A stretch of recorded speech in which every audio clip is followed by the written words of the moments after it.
She was fired in front of 30 guests because her face embarrassed the family. But that wasn't the end, it was the beginning. Her tears meant nothing to them. As Margaret packed her meager belongings, the wealthy family who fired her never imagined she would one day return, not as their servant, but as their equal. The year was 1885, and Boston's cobblestone streets separated two worlds. The rich lived in grand homes on Beacon Hill, while the poor struggled in crowded tenements nearby. Margaret Walsh was born into this second world. At just 19, Margaret had already known hardship. Her parents died from consumption when she was 15, leaving her alone to survive in a city that showed little mercy to orphan girls. With her plain features, unruly brown hair, and a slight limp from a childhood accident, Margaret wasn't blessed with the beauty that might have made life easier. "You'll never find a husband with that face," her aunt had told her once. "Best learn to work with those hands." And work she did. Margaret took any job she could find, washing laundry, mending clothes, scrubbing floors. Her hands grew rough, but her spirit remained unbroken. When she heard the Blackwood family needed a new housemaid, Margaret saw it as a blessing. The Blackwoods were among Boston's elite. Old money, powerful connections. Working in their mansion would mean reliable wages and a roof over her head. On her first day, Margaret couldn't help but gawk at the splendor of the Blackwood estate. Marble floors, crystal chandeliers, furniture imported from Europe. It was like stepping into a different world. "Close your mouth, girl. You look simple," snapped Mrs. Peterson, the stern housekeeper who ruled the servants with an iron fist. "Remember your place. You're here to work, not admire." And work she did, harder than ever before. Up before dawn and to bed long after the family retired. Cleaning, scrubbing, polishing, serving. Always invisible, always silent.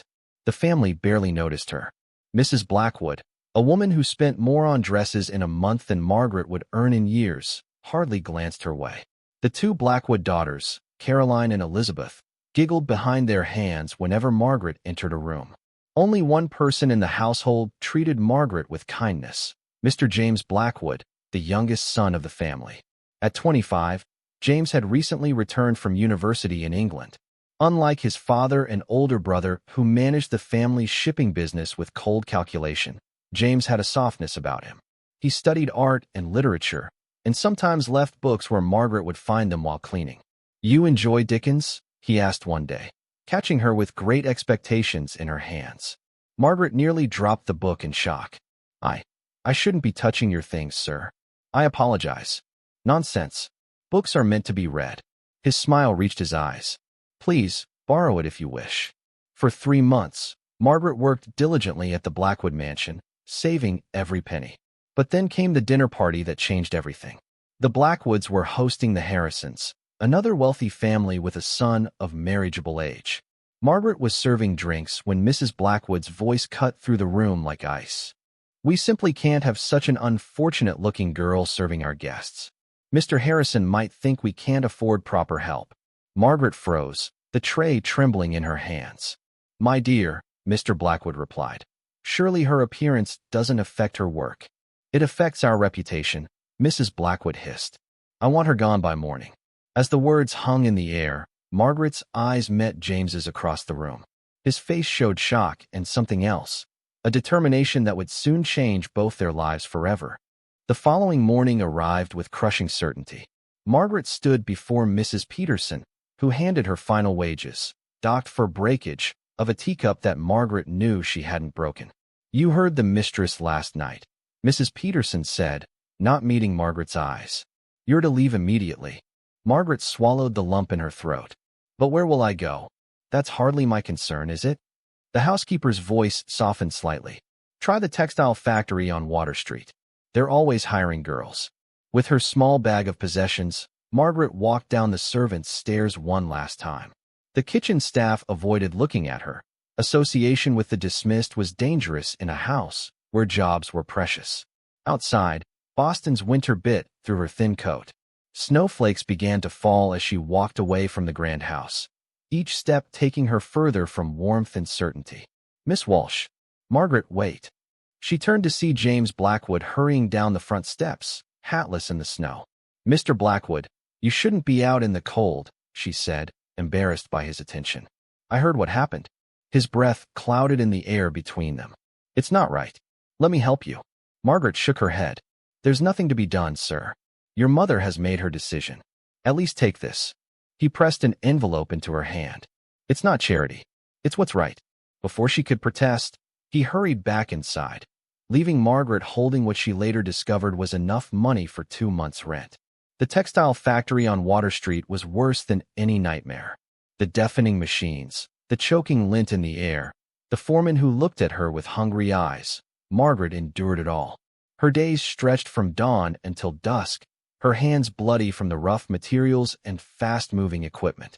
Her only comfort came at night in the tiny room she rented from a widow. There, by candlelight, she read the book James had given her, escaping into a world where a poor orphan might someday rise above his station. 3 weeks after her dismissal, Margaret was leaving the factory when she spotted a familiar figure waiting across the street. "Mr. Blackwood?" she gasped. James stepped forward, his fine clothes marking him as dangerously out of place in this neighborhood. "I've been looking everywhere for you." "You shouldn't be here," she whispered, noticing the suspicious glances from other workers. "It's not safe." "I don't care," he said firmly. "I needed to find you." He explained that he'd started a charitable project, a school to teach poor women to read and write, to give them skills beyond domestic service or factory work. He wanted Margaret to help run it. "I've seen how you cherish books," he said earnestly, "and I know you're intelligent. You could make a difference in these women's lives." Margaret's heart raced with possibility.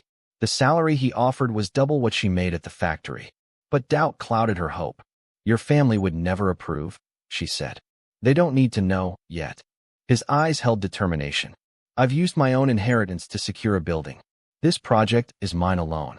Against her better judgment, Margaret accepted. For the next 2 months, she worked alongside James, preparing the school. They created lesson plans, collected books, and transformed an old storefront into a place of learning. During this time, something shifted between them. Their conversations stretched beyond the school to books, ideas, hopes. James never seemed to notice her plain face or limping gait. He listened to her thoughts as though they mattered. One evening, as they worked late organizing the classroom, James stood suddenly. "I need to tell you something," he said, his voice strained. "My parents have arranged a marriage for me, to Eleanor Harrison. The announcement will be in tomorrow's paper." Margaret felt her heart crack. "Congratulations," she managed. "No," he said fiercely. "I won't do it. I can't marry someone I don't love, especially when—" The door burst open. Mrs. Blackwood stood there, her face twisted with rage, her husband and son David behind her. "So this is your charitable project," she spat. "Consorting with servants behind our backs." James stepped in front of Margaret. "Mother, this isn't what you think, isn't it?" Mrs. Blackwood's eyes narrowed dangerously. "You've embarrassed this family for the last time, James. And as for you—" She turned to Margaret, her voice dropping to a venomous whisper. "I knew you were trouble the moment I saw your scheming face." Mr. Blackwood grabbed his son's arm. "You're coming home now. We'll discuss your future, what's left of it, there."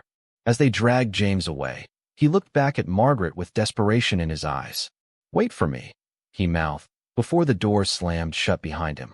Margaret stood alone in the empty classroom, surrounded by the dreams they'd built together, wondering if she'd ever see James Blackwood again. 3 days passed without word from James. Margaret continued preparing the school, but her heart wasn't in it. Every time the door opened, she looked up hopefully, only to be disappointed. On the 4th day, a carriage stopped outside. Margaret's pulse quickened, but it wasn't James who entered. It was his brother, David Blackwood. "Miss Walsh." His voice was cold as he removed his gloves. Unlike James's warm eyes, David's were calculating. "You've caused quite the commotion in our household." Margaret stood her ground. "I've done nothing wrong, sir. Perhaps not intentionally." David walked around the classroom, inspecting it with obvious disdain. "My brother has always been idealistic, easily influenced. He has a good heart," Margaret said. "Indeed. Too good for his own welfare." David turned to face her. "My brother is confined to our country estate until he agrees to marry Eleanor Harrison. Our family shipping business depends on this alliance." Margaret's throat tightened. "Why are you telling me this?" "Because you have the power to end his suffering." David placed an envelope on the table. This contains enough money for you to start a new life in Chicago. Far from Boston. Far from James. You want me to disappear." The reality of what he was asking hit her like a physical blow. "I want what's best for my brother and my family." David's voice softened slightly. "James will inherit nothing if he continues this association with you. Father has made that clear. Is that what you want for him? Poverty? Disgrace?" Margaret stared at the envelope. It represented escape, security, and heartbreak. "Think of him," David pressed. "If you care for him at all." After David left, Margaret sank into a chair, tears streaming down her face.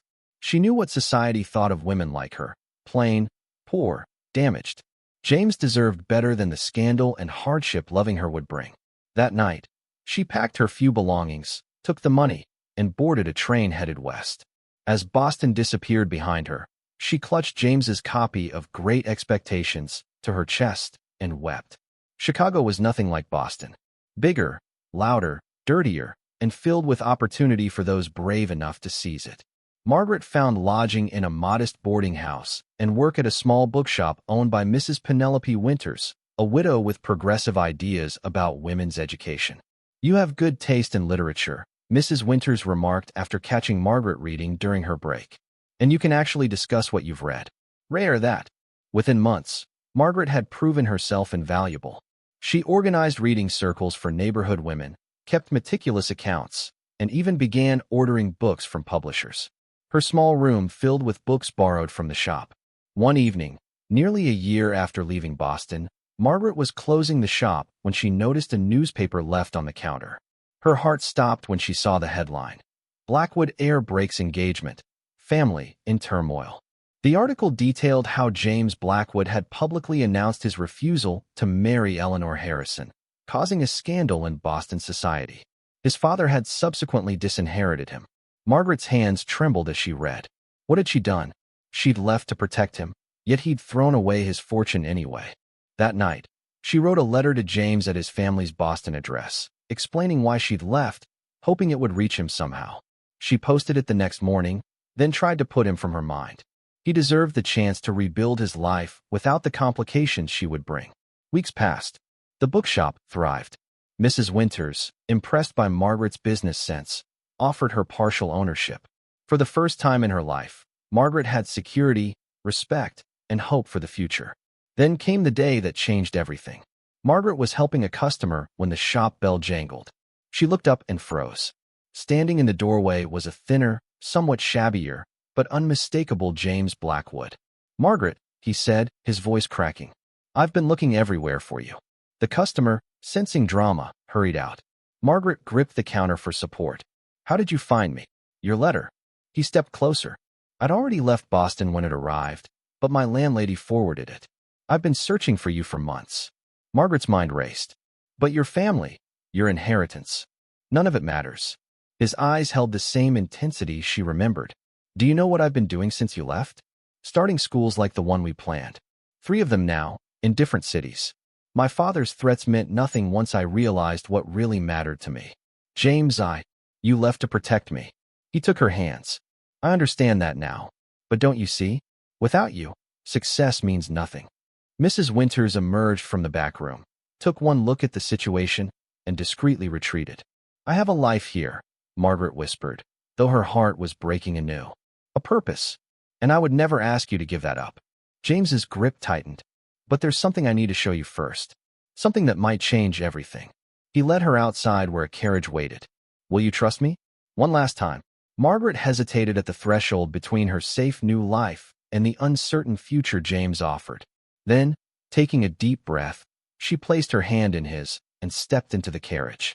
As they pulled away from the bookshop, neither noticed the elegant woman watching from across the street, Mrs. Blackwood, who had followed her son to Chicago with vengeance in her heart. The carriage wound through Chicago's bustling streets, finally stopping before an imposing brick building. A sign above the door read, "Blackwood Academy for Women's Education." "Your school?" Margaret asked, confused. "Our school," James corrected with a smile. "The one we started planning in Boston." He led her inside, where dozens of women of all ages sat at desks, reading and writing. Some were clearly factory workers, others domestic servants. All wore expressions of determination. When I couldn't find you, I channeled my energy into making our dream real, James explained. I've opened schools in 3 cities now. A tall woman approached them. Mr. Blackwood, the new arithmetic books have arrived. Thank you, Miss Collins. James turned to Margaret. This is our headmistress. She's transformed this place. Margaret watched in amazement as James took her through the building. Classrooms for reading and writing, workshops for practical skills, even a small library bearing a plaque, the Margaret Walsh collection. You named it after me, she whispered. Everything I've built has been with you in mind, he said simply. In his office, James showed her ledgers documenting the school's growth. We've helped over 200 women find better employment already. But how? Margaret asked. Your father disinherited you. James laughed softly. That's what I need to tell you. My grandfather, my mother's father, left me a separate inheritance when I turned 25. No one could take it from me. I've used it to fund these schools. So you're not penniless? No. His eyes twinkled. I'm actually wealthier than my father now. His shipping business has struggled lately, while my schools have attracted backers who believe in education for all. Margaret sank into a chair, overwhelmed. Why didn't you tell me this before I left Boston? I didn't know then. The funds weren't released until my birthday, 3 months after you disappeared.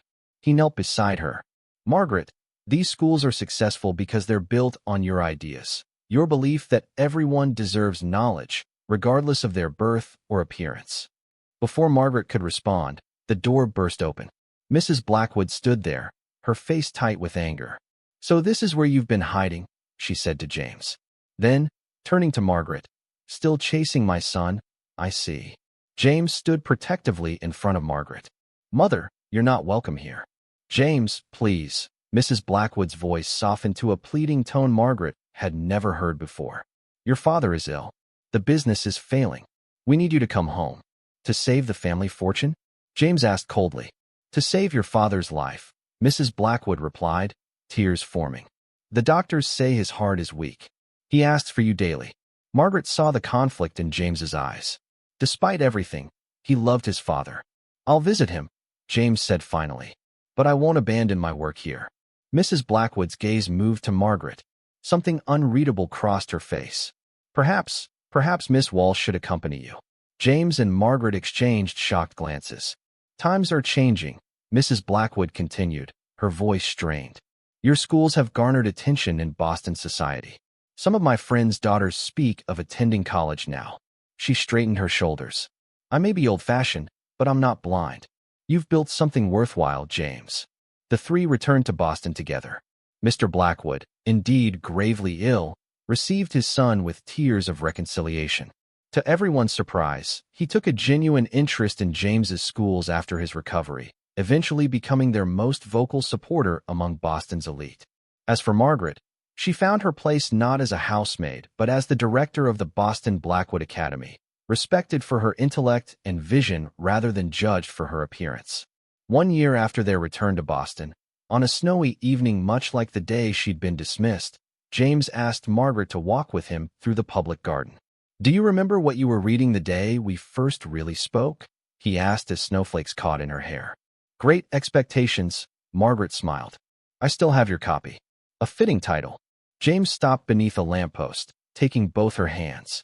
Margaret Walsh, you came into my life as a housemaid, but you've become my partner, my inspiration, and my dearest friend. Will you now become my wife?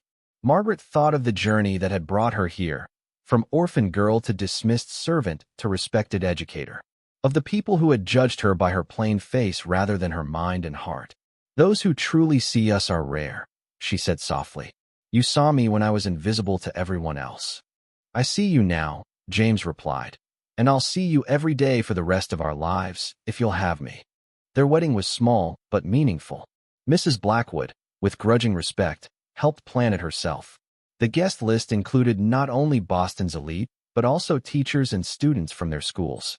In the years that followed, the Blackwood Academies expanded across America. Margaret and James worked side by side, opening doors for thousands of women who, like Margaret herself, had been underestimated and overlooked. When their daughter was born, a plain child with her mother's quick mind, Margaret would often tell her the story of her own journey. Remember, she would say, holding her daughter close. True beauty isn't found in faces. It's found in hearts brave enough to be kind, minds bold enough to dream, and hands willing to build those dreams into reality. And whenever someone remarked on the unlikely pairing of James Blackwood and his plain wife, James would simply smile and say, "I'm the fortunate one. I married the richest woman in Boston, rich in all the ways that truly matter." In drawing rooms across the city, their story became legend.